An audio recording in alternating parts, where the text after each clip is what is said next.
Recording in progress.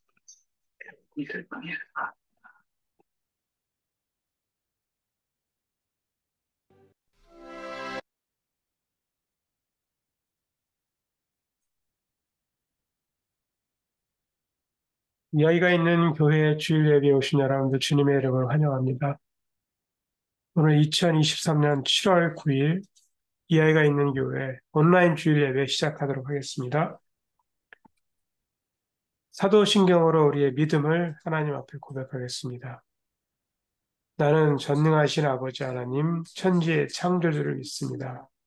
나는 그의 유일하신 아들, 우리 주 예수 그리스도를 믿습니다. 그는 성령으로 잉태되어 동정녀 마리아에게서 나시고 본디오 빌라도에게 고난을 받아 십자가에 못 박혀 죽으시고 장사된 지 사흘 만에 죽은 자 가운데서 다시 살아나셨으며 하늘에 오르시어 전능하신 아버지 하나님 우편에 앉아 계시다가 거기로부터 살아있는 자와 죽은 자를 심판하러 오십니다. 나는 성령을 믿으며 거룩한 공교회와 성도의 교제와 죄를 용서받는 것과 몸의 부활과 영생을 믿습니다. 아멘.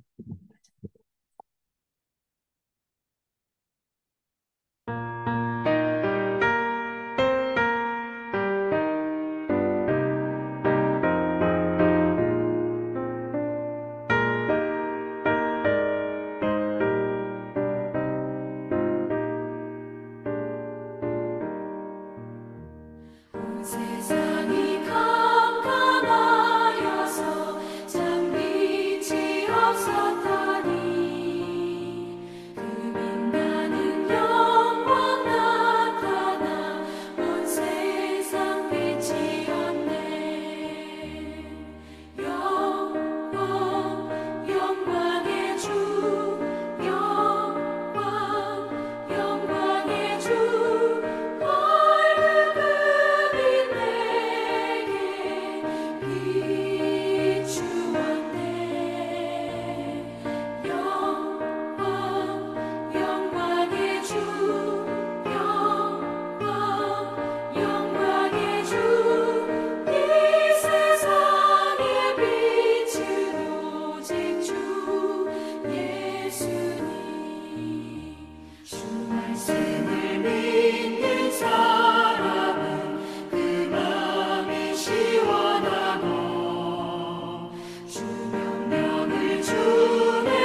오늘 우리에게 주시는 하나님의 말씀은 요한복음 1장 1절로 14절까지 말씀입니다.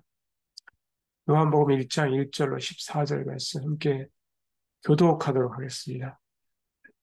태초에 말씀이 계시니라. 이 말씀이 하나님과 함께 계셨으니 이 말씀은 곧 하나님이시니라.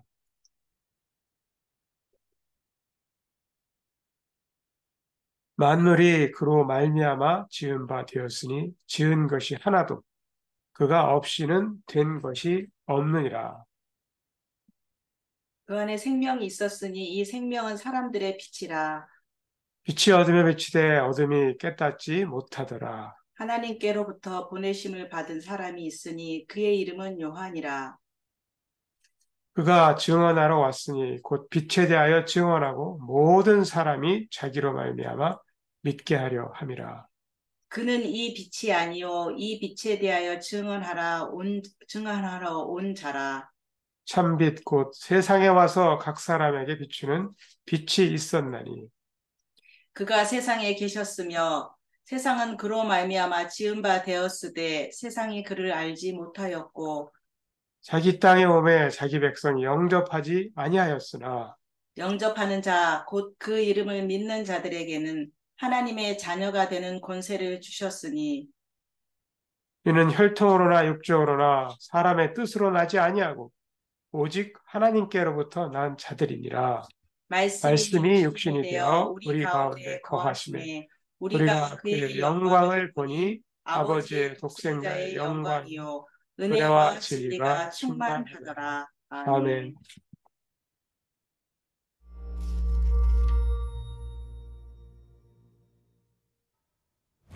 신약 성경을 보면 사람들이 예수님에 대해 가장 흔하게 사용하는 호칭이 그리스도라는 걸 알 수 있습니다. 메시아라는 뜻이죠.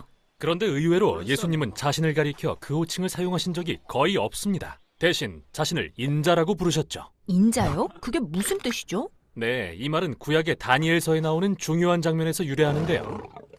다니엘은 바벨론 제국의 전쟁 포로로 끌려간 이스라엘 사람으로서 그의 고향을 파괴한 오만하고 난폭한 왕을 섬기도록 강요당했습니다. 끔찍하네요. 바벨론에 살며 일하던 어느 날 그는 기이하고 예언적인 꿈을 꾸게 되었습니다. 어떤 꿈인지 볼까요? 네. 그의 눈앞에 어두운 바다에서 괴물 같은 4마리의 짐승이 올라옵니다. 이들은 뒤로 갈수록 점점 더 무서워지더니 넷째 짐승은 무엇과도 비교가 안 될 정도로 괴상해집니다. 게다가 난폭해서 그가 가는 곳마다 죽음과 파괴가 따르죠. 대체 이게 무슨 꿈이에요? 네, 다니엘은 이 4짐승이 난폭하고 오만한 왕들과 그들의 제국을 상징한다는 설명을 듣습니다. 아, 다니엘을 포로로 끌고 간 왕과 제국처럼요? 네, 어쩌면 이 짐승들이 생소하게 느껴질 수도 있지만 이후에 이들의 이미지는 성경의 중요한 주제로 발전합니다. 바로 인간이 특별한 피조물이라는 거예요. 위대한 선을 행할 수도 있고 끔찍한 악을 저지를 수도 있는. 인간이 짐승과도 같아질 수 있는 거죠. 맞아요. 성경의 첫 부분에서 하나님은 들판의 짐승과 인간을 똑같이 흙으로 창조하십니다. 그러나 인간을 구별해 하나님의 형상을 닮은 왕 같은 존재라는 인물을 주십니다. 즉, 인간은 동물과 같지만 그 이상이 되라는 거군요. 네, 그들은 하나님을 대신하는 왕과 여왕이 되어 이 땅을 다스려야 하죠. 하지만 인간은 너희는 하나님의 동반자 이상의 존재가 될 수 있어 라는 한 짐승의 말에 속고맙니다. 네, 그들 마음대로 세상을 다스릴 수 있다는 말이 듣기에 좋았거든요. 그러나 하나님은 이대로 가면 더 큰 재앙이 올 것을 아시고 인간을 짐승의 세계로 쫓아내십니다. 동반자 관계는 깨지고 말죠. 하지만 하나님은 어느 날 이 짐승에게 굴복하지 않을 한 사람이 태어날 것이라고 약속하십니다. 그가 짐승을 이겨 상하게 하지만 짐승도 그를 상하게 할 것이라고 하시면서요. 그래서 우리는 성경의 나머지 이야기에서 그 사람을 만나길 기대하지만 이야기마다 등장하는 건 짐승 같은 사람들 뿐이죠. 네, 다음에 가인 이야기처럼요. 그는 동생 아벨을 향해 질투와 분노를 품습니다. 하나님은 가인에게 짐승 같은 죄의 욕망이 내 앞에 도사리고 있다고 경고하십니다. 그건 인간을 집어삼키는 어둡고 섬뜩한 악인데요. 하나님은 가인이 그 짐승을 다스리기로 선택할 수 있다고 말씀하십니다. 그러나 그는 짐승을 다스리는 게 아니라 그 욕망에 사로잡혀 짐승이 되고 맙니다. 그 후 가인의 후손들은 짐승 같은 폭력을 세상에 퍼뜨리고 결국 짐승처럼 오만하기로 유명한 문명 바벨론의 탄생으로 이어집니다. 바벨론이라면 포로로 끌려간 다니엘이 기이한 꿈을 꾼 바로 그곳이군요. 네, 자 계속해서 다니엘이 꾼 꿈을 살펴봅시다. 하나님의 보좌 앞에서 법정이 열리고 하나님이 짐승에게 멸망을 선고하십니다. 좋아요. 그런데 그때 다니엘은 하늘의 보좌가 하나가 아니라는 걸 알게 되죠. 아, 인류에게 주어졌던 그 보좌 말이군요. 맞아요. 지금까지 짐승을 이기고 하나님과 함께 다스릴 수 있는 사람은 없었는데요. 다니엘은 인자라고 불리는 사람을 봅니다. 이는 인간이라는 뜻인데요. 그가 구름을 타고 하나님의 임재로 나아오더니 하늘의 보좌에 앉아 세상을 다스립니다. 동반자 관계가 회복된 거네요. 네, 그뿐만 아니라 온 인류가 하나님과 함께 인자를 예배하고 섬깁니다. 예배요? 그럼 이분은 평범한 인간이 아니라 하나님이신 인간인 거군요. 네, 맞아요. 이제 왜 수세기 후에 등장하시는 나사렛 예수가 자신을 인자라고 부르셨는지 이해가 될 거예요. 그분은 자신이 짐승을 대적할 사명을 안고 온 진정한 인간이라고 선언하셨죠. 짐승은 그분에게 자기의 힘을 선택하라고 유혹합니다. 그러나 앞선 모든 인간과 달리 예수님은 그 욕망을 거부하셨습니다. 그리고 모든 사람 안에 있는 짐승을 쫓아내기 시작하셨어요. 또한 짐승에게 지배당하는 게 아니라 짐승을 다스리는 방법을 가르치셨죠. 그런데 짐승을 어떻게 다스릴 수 있죠? 예수님은 자신의 생명을 내어놓으셨어요. 잠깐만요. 죽음으로써 짐승을 다스린다고요? 네, 예수님은 인간의 법정에서 재판받고 사형을 선고받으셨을 때 이렇게 말씀하셨습니다. 이제로부터 너희는 인자가 하나님의 우편에 앉아있는 것과 구름을 타고 오는 것을 보게 될 것이다. 하지만 이때는 사형당하시기 직전 아닌가요? 맞아요. 십자가는 짐승의 사형기구처럼 보이지만 예수님은 그걸 자신의 보좌로 보셨습니다. 그리고 그 보좌 위에서 인간이 최악을 행하도록 허락하심으로써 우리의 악한 본성을 드러내시고 그분의 거룩한 생명과 사랑으로 그것을 이기셨습니다. 가시면류관이 그분의 왕관이 된 거죠. 즉 예수님은 짐승을 이기신 첫 인간이시며 그 결과 하나님과 함께 세상을 다스리는 동반자가 되셨군요. 그래서 이제 예수님은 새 인류를 불러일으키고 계십니다. 그분의 역설적인 방법에 동참해 죽음으로써 짐승을 이길 새 인류를요. 그리고 예수님의 생명과 능력이 우리의 생명과 능력이 됨을 알 때 우리도 하나님의 동반자로서 세상을 다스릴 수 있습니다. 예수님처럼 섬김과 겸손과 자기 희생의 사랑의 힘으로 말이죠.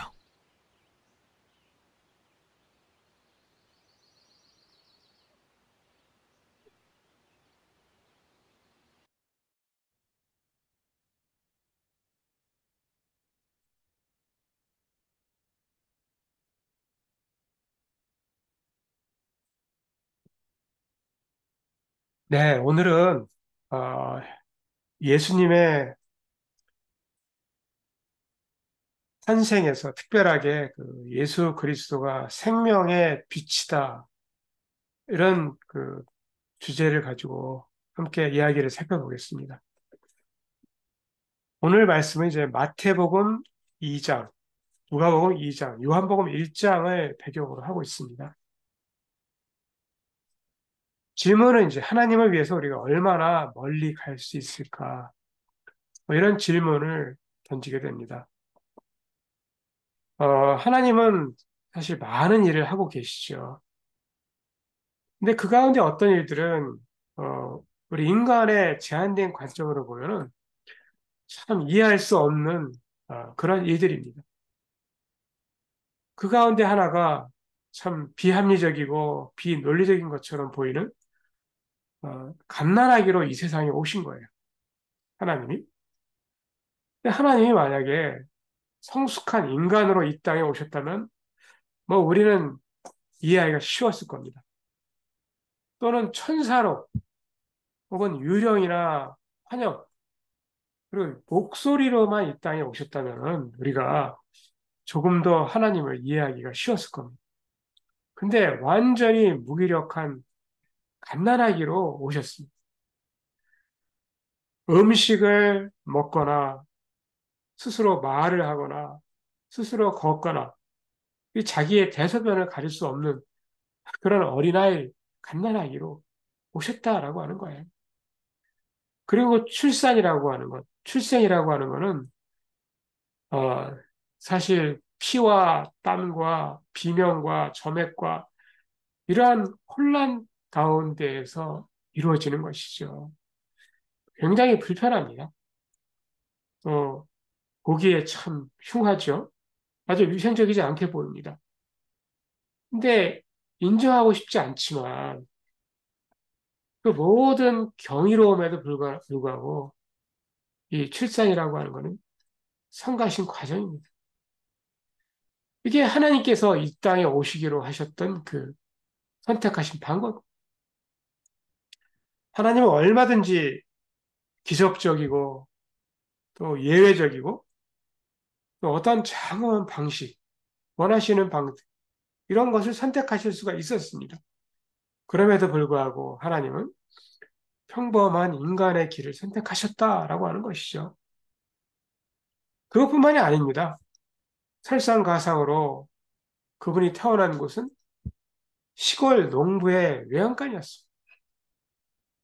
거기에는 의사나 간호사나 혹은 조산사나 그리고 어떤 멸긴 장비나 이런 것이 없던 곳입니다.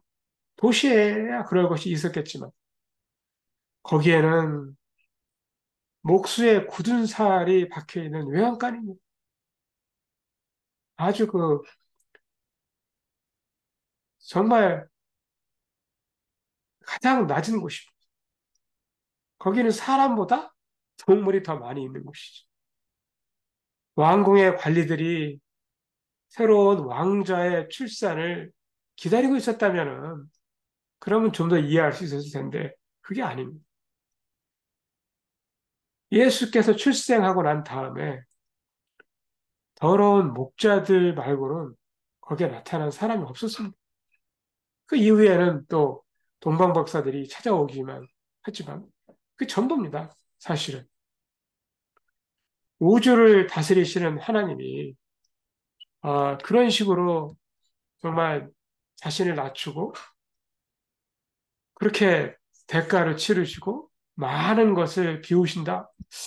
이거는 우리가 이해하기에 참 어려운 일이죠. 성경은 이게 바로 하나님이 택하신 방법이고 원하셨던 방법이다. 이렇게 말합니다. 쉽지 않은 거죠. 또 집에서 이제 멀리 나왔던 이 신혼의 부부.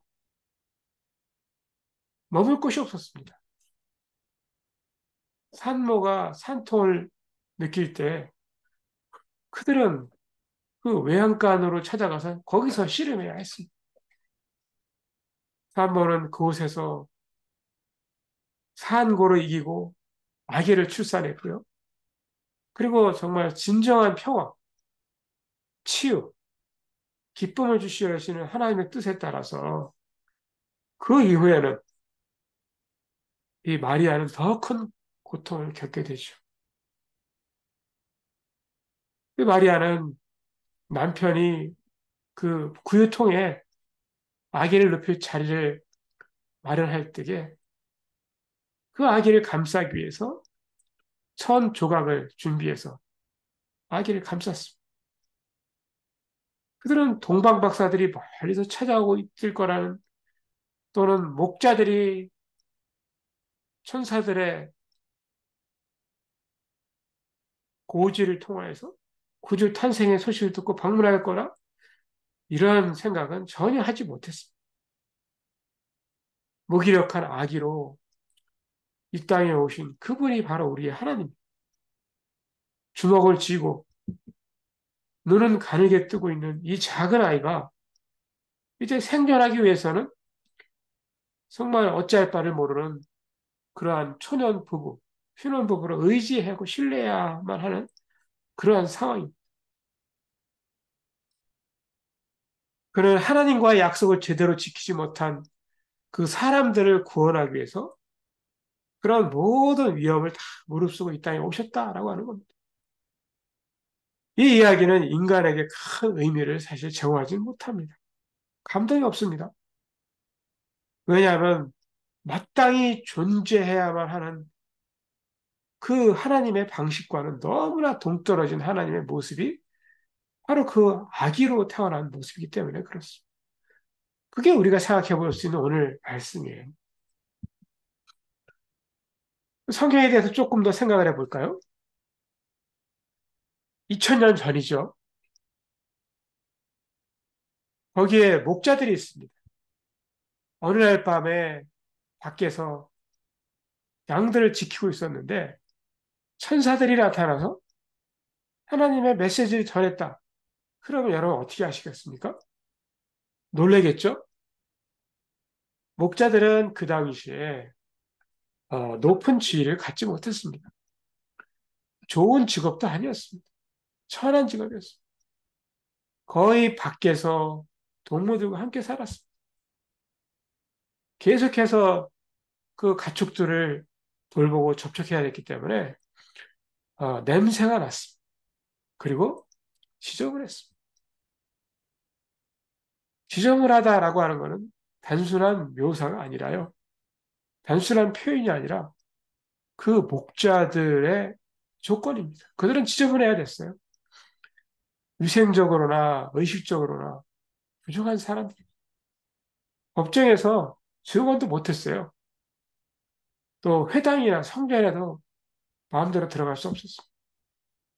그렇죠. 역사적이게도 그들이 키웠던, 그들이 돌봤던 양들은 6월절에 희생양으로 드려지기 위해서 그 성전에 제사를 드려지기 위해서 성전에 들어갈 수 있었습니다. 참 모순이죠.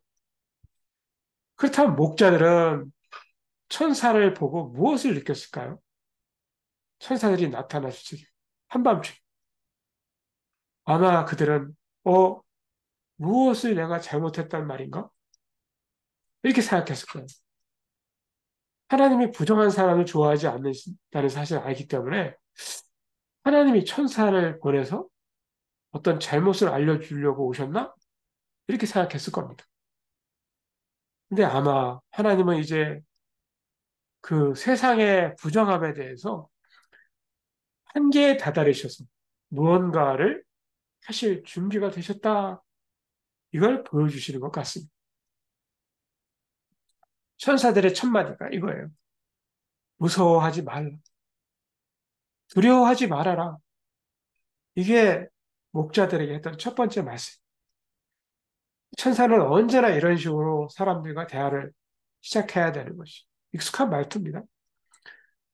하나님은 너희에게 진노하지 않으셨다. 이렇게 말씀합니다. 내가 온 백성에게 미칠 큰 기쁨의 좋은 소식을 너에게 전하노라. 심지어 너희 같은 부정한 목자들에게도 해당되는 것이다. 너희는 모든 것이 개선되기를 바라겠지만 지금 절망적으로 보이지 않니? 이제 하나님은 뭔가를 하실 것이다. 세상을 구원하기 위해서 왕대진 구세주를 보내셨다. 너희들이 원한다면 지금 그를 만나러 갈 수가 있다. 이제 출발하지 않겠니? 이런 말씀이에요. 여러분이 목자라면 어떻게 했을 것 같습니까? 전능하신 하나님이 보내셔서 잘못된 것을 바로 세우신다? 와, 정말 좋은 일이다. 그리고 그 천사가 이제 안내하겠다는 거예요. 가장 위대한 왕에게로. 그럼 내가 찾아간다면 그분은 어떤 분이 내가 알아볼 수 있을까? 그분은 비단에 쌓여서 상하 침대에 누워 계시는 걸까? 손에는 금달랑이를 차고 있을까? 은수저를 사용하고 있을까? 뭐 이렇게 생각할 수 있겠죠? 왕이라면. 근데 그게 아니었습니다. 그는 넝마 천 조가리를 걸치고 있었고, 그리고 짐승의 구유 먹이통에 누워서 악취나는 동물들에 둘러싸여 있는 것입니다. 마치 그들의 목자들의 아이의 하나와 같은 모습이죠. 그들이 메시아를 볼 적에 아니 이분이 왕이야? 이렇게 아마 혼란을 겪었을 것입니다. 그날 밤 목자들이 지금 우리에게 좋은 소식인 이유는요. 우리에게도 마찬가지인데 사실 모두가 부정한 사람이기 때문에 그렇습니다. 우리가 TV에 뉴스를 보세요. 얼마나 세상이 지저분합니까? 지저분한 소식이 많이 들립니까? 사람들의 관계, 돈, 일, 가족의 문제, 환경의 문제, 심지어는 교회의 문제, 양심에 대한 또 습관, 이 모든 영역에서 참 지저분합니다. 더럽혀져 있습니다. 사람들이 엉망으로 만들어 놓지 않은 곳이 하나도 없습니다. 어떤 것도 고칠 수 없는 것처럼 우리는 보이죠. 아무리 노력해도 안 될 것처럼 그렇게 보여요. 지금만 그런 것이 아니라 예수님 오실 그때에도 그랬습니다. 아무것도 모르는 목자라 할지라도 아이고 이 정치가 이게 뭐야. 그리고 한탄했을 것이고 아이고 저 정치하는 사람들, 저 장사하는 사람들 이래서 손가락질 했을 겁니다. 그거는 지금이나 예전이나 똑같습니다. 천사가 말합니다. 무수하지 말라. 보라, 내가 온 백성에게 미칠 큰 기쁨의 좋은 소식을 너에게 전하노라. 하나님은 우리가 살아가고 있는 환경, 삶이 얼마나 지저분하고 부정한지 그거에 대해서 이야기하지 않으십니다. 사실 이 땅에 오신 그분은 그분의 자리는 지저분한 자리예요. 엉망진창인 곳에서 태어나셔서 누더기에 쌓여서 고요에 누워 있다가 그 누더기마저 벗겨진 채로 십자가에 달려 죽으신 분이 그분의 태어나신 첫날과 그분이 죽으신 마지막 날 사이에 대부분의 삶, 그분이 살았던 삶도요, 지저분한 사람들과 같이 보내셨습니다. 우리는 성탄절에 빨간 리본이나 상록수 가지 같은 이런 아름다운 것을 가지고 크리스마스를 장식을 합니다. 예쁘게 합니다. 그러나 크리스마스의 성탄절의 실제 이야기는요, 그렇게 아름답거나 정리가 되어 있지 않은 곳이었어요. 깨끗함과는, 경건함과는 거리가 멀었습니다. 오히려 그분이 태어나신 것은 우리의 이렇게 정리되지 않고 어수선하고 불결한 바로 그 자리로 오신 것. 그게 성경에서 말하고 있는 부분이에요. 인간에 대해서 우리가 살펴볼까요? 우리는 예수님의 탄생 이야기를 주로 누가복음이나 마태복음에서 읽어봅니다. 거기에 보면 천사와 목자, 별과 마구간, 동방박사의 방문에 대한 이야기가 나옵니다. 그 모든 것이 친숙한 크리스마스의 이야기의 기원이 되는 것이죠. 근데 마가복음은 보면 처음을 건너뛰고 이야기의 중간에서 시작합니다. 요한복음은 어떤가요? 너무 멀리까지 올라갑니다. 세상에 어떤 것도 시작되기 전으로 올라갑니다. 그래서 이해하기가 쉽지 않죠. 요한과 마가는 성탄절의 많은 이야기를 집어넣지 않았습니다. 그들은 마구간처럼 충분히 냄새가 나지 않습니다. 그 마가복음, 요한복음에는. 그러나 사도 요한이 기록한 요한복음에 보면 예수님의 생애를 둘러싼 사건들에 대해서 기록할 적에 고민을 많이 한 것 같습니다. 그는 예수의 어머니 마리아를 돌봐달라는 부탁을 십자가에서 예수님부터 받았습니다. 이 요한은 어머니 마리아로부터 예수의 탄생의 이야기, 또 주변의 모든 상황에 대해서 듣고 깊이 생각했을 겁니다. 마리아의 얼굴, 마리아의 웃음, 또 마리아가 말을 바꾸는 방식. 이런 것들이 예수가 어떤 분인지 요한이 충분하게 생각할 수 있는 기회를 제공했을 겁니다. 그 요한이 마침내 요한복음을 기록하려고 자리에 앉았을 적에 어디서부터 쓸까 고민했을 겁니다. 그의 마음은 베들레헴에서 그날 밤에 있었던 세부의 이야기를 들었던 것을 상기하고 상기해서 기록하려고 했을 것입니다. 그러나 요한은 거기서 시작하지 않습니다. 그것을 뛰어넘습니다.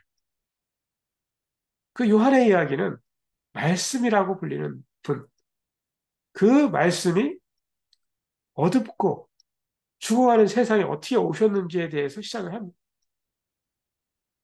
요한복음 서문, 요한복음 1장 1절에 14절을 읽을 적에 다른 어떤 단어보다 빛과 생명이라고 하는 이 두 단어가 가장 많이 부각해요. 예수는 많은 사람들에게 많은 의미를 제공하였지만 요한에게는 빛과 생명이라는 의미를 부여했습니다. 사도 요한은 예수께서 어디에 서서 계셨고 또 예수님의 말씀으로 자신을 언급하였을 적에 어떻게 말씀하셨는지를 그는 기억하고 있었습니다. 요한은 기억합니다. 그 분 안에 생명이 있었다. 요한복음 1장 4절. 예수는 단지 살아계신 분이 아니었습니다. 그는 생명이었다라고 하는 겁니다. 생명이 그분 안에 있었다라는 것입니다. 예수는 심장이 뛰고 폐가 수축하는 살아있는 존재 이상으로 뛰는 심장과 수축하는 폐를 만드신 분이다라고 하는 겁니다. 그분은 생명이셨기에 생명은 그분이 주시는 것입니다. 요한복음은 생명을 주시기 위해 예수께서 오신 일을 상기시켜줍니다. 예수는 생명을 주시는 분이셨습니다. 그리고 이 생명은 사람들의 빛이다라고 요한은 계속해서 말합니다. 요한은 그 말을 되새기면서 어떤 생각을 했을까요? 그는 어둠으로 죽음의 어둠에서 죽음으로 가득했던 사람들이 예수께 나온 후에 그 예수님의 손길과 한마디의 말씀으로 그들이 영원히 변화되어서 죽음의 두려움을 극복하고 어두움을 물리친 그래서 빛과 생명으로 가득 차게 되는 모습을 보았을 것입니다. 예수님의 사역을 통해서 그는 그 빛이 어떻게 자신의 어두움을 그림자를 뚫고 들어왔는지 간단한 질문을 기억할 수 있었습니다. 예수님은 그렇게 물어보셨습니다. 요한복음 1장 38절에는 무엇을 원하는가? 굉장히 강력한 질문. 무엇을 원하는? 생명의 빛. 그게 예수였습니다. 요한복음에는 예수님의 출생에 대한 암시가 거기에 있습니다. 이 짧은 문장이지만 마태나 누가가 말한 것처럼 그 말씀으로 더 많은 내용을 담고 있습니다. 피트성의 출산에 세부의 이야기가 없다 할지라도 그렇습니다. 요한복음의 이 구절은 마태복음이나 누가복음보다 사실 먼저 읽어야 하는 내용. 그것은 우리의 이야기의 전체 내용을 받을 수 있도록 준비시켜줍니다. 우리가 예수 탄생 이야기 전체를 이해하도록 도와줍니다. 예수의 빛은 말 구유의 어둠, 외양간의 어둠, 세상의 어둠, 우리 마음의 어두움을 넘어서서 주변에서, 뒤에서, 아래에서, 위에서 빛이 나게 하는 것. 우리는 여전히 그렇죠. 목동이나 이 동방박사들처럼 그것을 잘 이해하지 못합니다. 빛과 생명이 몸에 담겨 있다는 생각을 어떻게 이해할 수 있겠습니까? 그 아기 예수의 첫 증인들처럼 우리는 그 신비를 곰곰이 숙고하고 그리고 그분께 경배를 드려야 합니다. 그분의 생명이 우리 안에 살아나기를 기도합니다.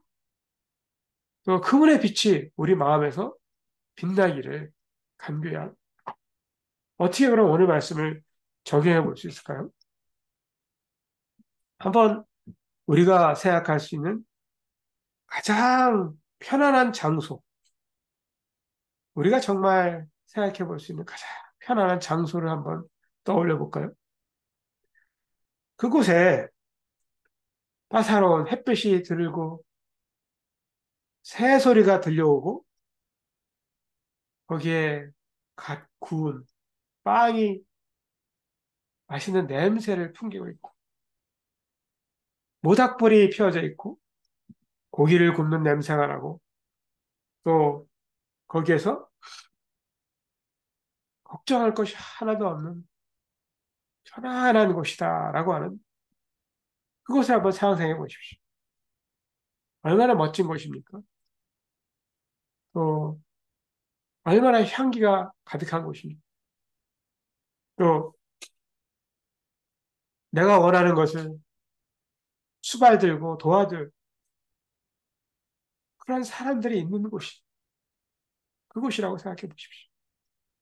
여기를 A라고 생각해 봅시다. 좋은 호텔일 수도 있고 좋은 리조트일 수도 있습니다. 그 다음 또 생각해 보고 싶습니다. 이거는 육체 노동을 해야 하는 농장입니다. 냄새나는 일터입니다. 땀범벅인 곳이죠. 가는 곳마다 발걸음을 조심해야 되고 장갑을 끼지 않고는 아무것도 만지고 싶지 않은 곳입니다. 가축의 먹이통을 생각해 볼까요? 거기에는 옥수수 알갱이가 있고 곡식 여물이 늘러붙어 있고 언저리는 가축들이 핥아서 매끌매끌합니다. 소의 구유통이라고 하는 것은 소가 만드는 그 거름더미를 주기적으로 치워줘야 된다는 것을 의미하는 겁니다. 이것을 B라고 생각해 보십시오. 한순간에 가장 편안하고 아름다운 곳 A에서부터 우리가 상상할 수 있는 세균이 득실거리는 우리가 땀을 흘려야만 되는 그 B라고 하는 곳으로 오신 것이 예수님이세요. 심장 박동은 A에 있을 때 편안했다면 B로 갈 때에는 높이 치솟을 겁니다. 긴장이 고조될 겁니다. 또 아기가 태어나는 걸 볼 수 있습니까? 본 적이 있나요? 하나님이 세상에 태어난다는 건 고귀한 방법이 아니죠. 최고의 의학적 돌봄과 뭐 기술이 있다 할지라도 지켜보는 일은 힘듭니다. 예수가 탄생하셨을 적에 멸균된 기구나 약이나 또 조산사나 의사가 없었습니다. 깨끗한 천도 없었고 날아다니는 파리떼, 동물들, 걸음이 있는 외양간에 어쩔 줄 모르는 초년의 부부만 있었습니다. 하나님이 태어나신 곳이 거기 천으로 싸서 영을 통해 눕혔습니다. 생명의 창시자, 만왕의 왕, 평화의 왕이 가축의 침과 염을 찌꺼기가 붙은 그 염을 통해 누웠습니다. 그것이 성육신이고 은혜. 그분은 말씀을 전하시기 위해 다리를 놓으셨습니다. 그걸 우리가 땅에서 하늘로 갈 수 있는 길을 놓기 위해서 하늘에서 땅으로 내려오셨습니다. 예수께서 다리를 놓았다라고 할 적에 의미하는 바가 이런 겁니다. 그분은 우리에게 은혜를 주셨고 은혜 없이는 구원도 없습니다. 은혜가 없으면 희망도 없습니다. 은혜가 없다면 무덤 너머에는 비참함과 하나님의 준엄한 심판과 그리고 끝이 없고 단절없고 구불구불한 영원 속에서 억제되지 않은 인간의 타락 외에는 남은 것이 아무것도 없는 것입니다. 그것이 우리가 향하는 곳입니다. 예수가 베푸신 은혜가 아니었다면 우리는 여전히 그곳으로 가고 있었을 것입니다. 그 우리가 하늘에 계신 분께 아버지께 돌아갈 길을 만들기 위해서 다리를 놓아주셨습니다. 그 다리를 통해 집으로 돌아갈 수 있는 길을 보여주셨습니다.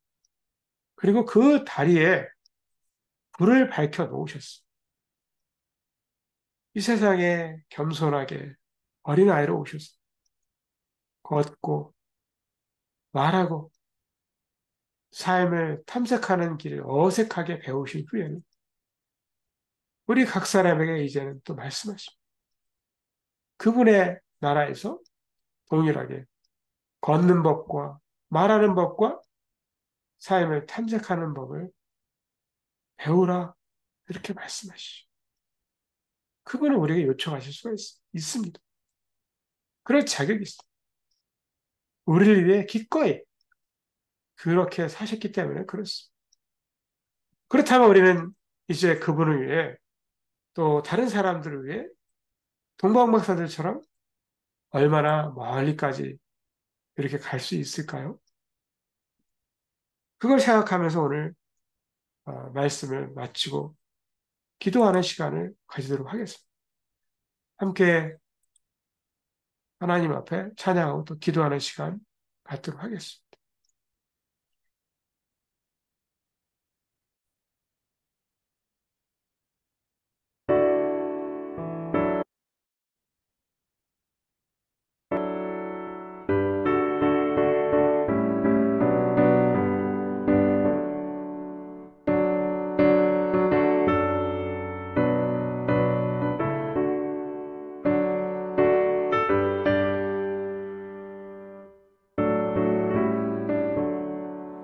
주여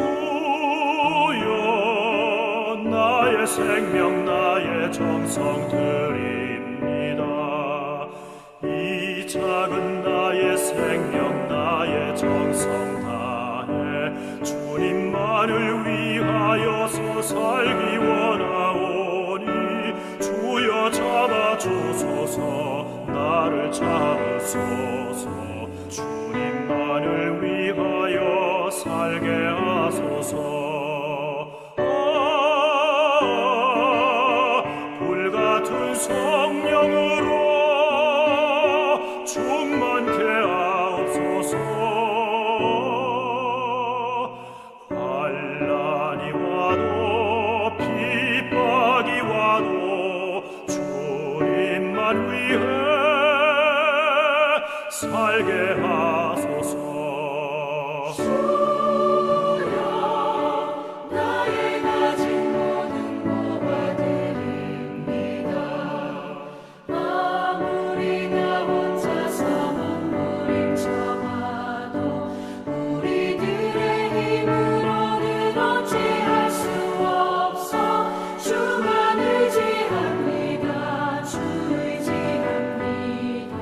성령으로 거듭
이제 오늘 말씀을 생각하면서 하나님 앞에 함께 기도의 시간 갖겠습니다.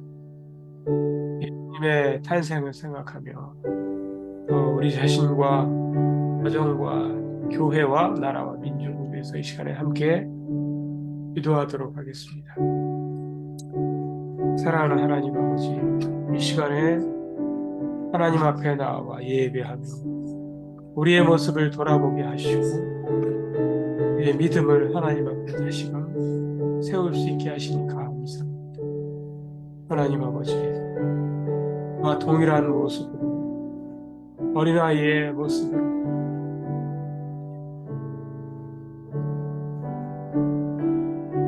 모험을 받지 아니하면서 한순간도 살아갈 수 없는 그 연약한 존재로 이 땅에 오신 주여, 우리가 하나님의 도우심이 없다. 하나님, 끝이 앞을 내다볼 수 없고 존재할 수 없는 연약한 존재. 하나님이 그와 같이 은혜 베푸지 아니하셨다. 하나님 아버지, 동일하게 우리가 살아갈 수 없고 주의 은혜 가운데 살 수 없는 하나님 아버지, 날마다 주의 은혜를 하나님 십자가에 말 구유에 오신 그 주의 은혜를 우리가 기억할 수 있게 하여 주시고, 하나님 겸손을 배우게 하여 주시고 주의 사랑을 배우게 하여 주시고, 하나님 아버지, 우리가 하나님 그와 같이 하나님 인도해 주시고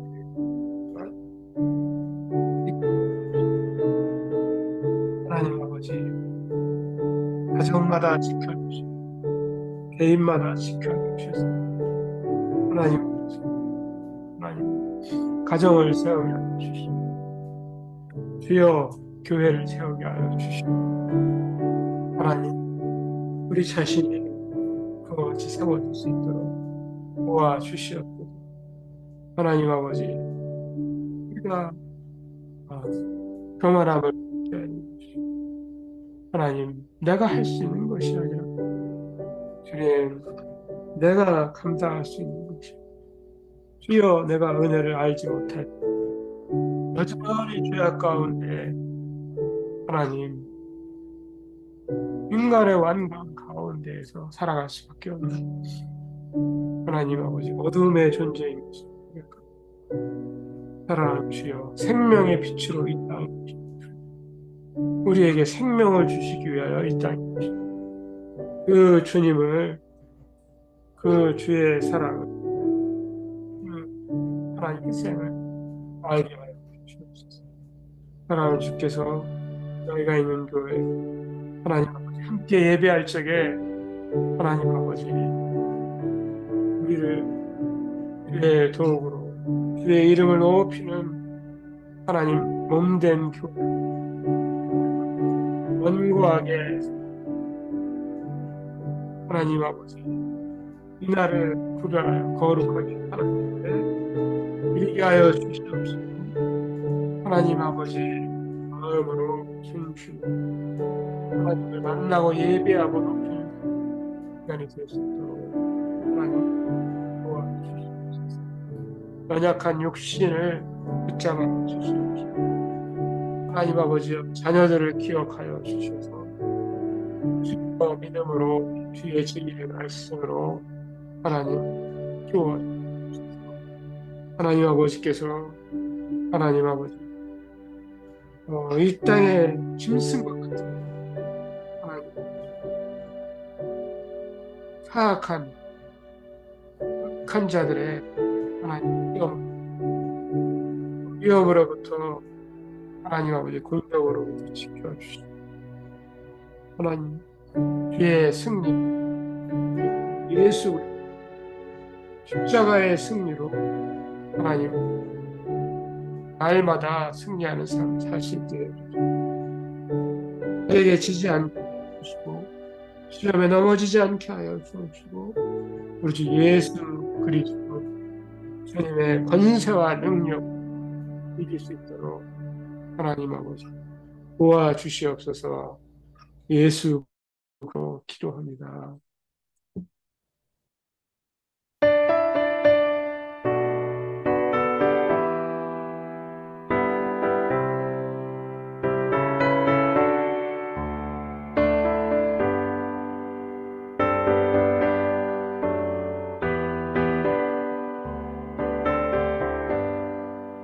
창조의 주 아버지께 감사 찬송 드립니다.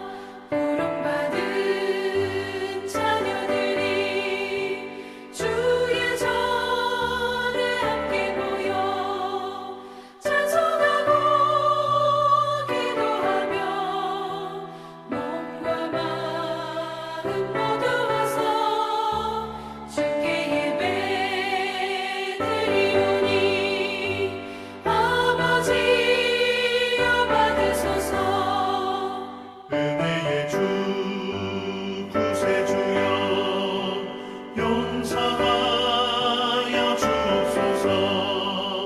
허물 많은 죄인들이 주님 앞에 회개하니 거듭나게 해주시고 말씀으로 성장하여 서로 사랑하여 하나 되게 하옵소서.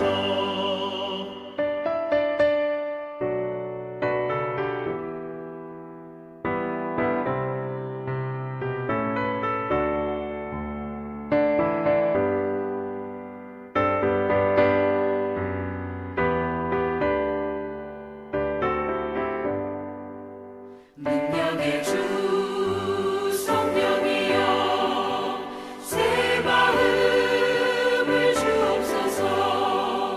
구원받은 성도들이 주의 성령 충만하여 분부하신 주의 복을 땅끝까지 전파하여 하늘나라 세우도록 능력으로 이끄소서.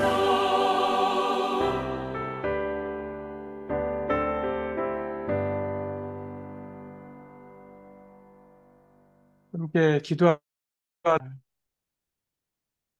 사랑하는 하나님 아버지, 하늘의 크신 영광을 버리시고 이 땅에 인간의 모습으로 가난한 마리아와 요셉을 통해 성육신하신 하나님의 겸손을 보게 하시니 감사합니다. 더러운 죄에서 구원하시기 위하여 완악한 인간을 향해 화해의 손을 내밀어 주시네 감사하고 감사합니다. 온 세상을 만드신 분이 세상을 구원하러 오셔서 사람들에게 배반당하시고 거절당하시고 십자가에 못 박히실 것을 아시고 이 땅에 오셨음을 참으로 말로 형언할 수 없이 커다란 은혜임을 고백합니다. 이 시간 우리의 마음과 시간과 예물을 세상 죄를 지고 가는 어린 양으로 당신의 아들을 보내신 하나님 아버지 앞에 올려드립니다. 지금은 우리 주 예수 그리스도의 은혜와 하나님 아버지의 무한하신 사랑하심과 성령님의 크신 역사가 하나님의 용서와 사랑을 받을 수 있도록 악의와 배신과 조롱과 고통과 수치의 죽음을 견디신 주님을 본받기를 소원하는 사랑하는 이 아이가 있는 교회 성도님들과 온라인으로 예배에 참여하는 모든 성도님들과 세계 각지에 파송되어 하나님의 복음을 전파하고 있는 선교사님들과 그 가정의 머리 위에 지금부터 영원토록 함께 하시기를 간절히 축원하옵나이다.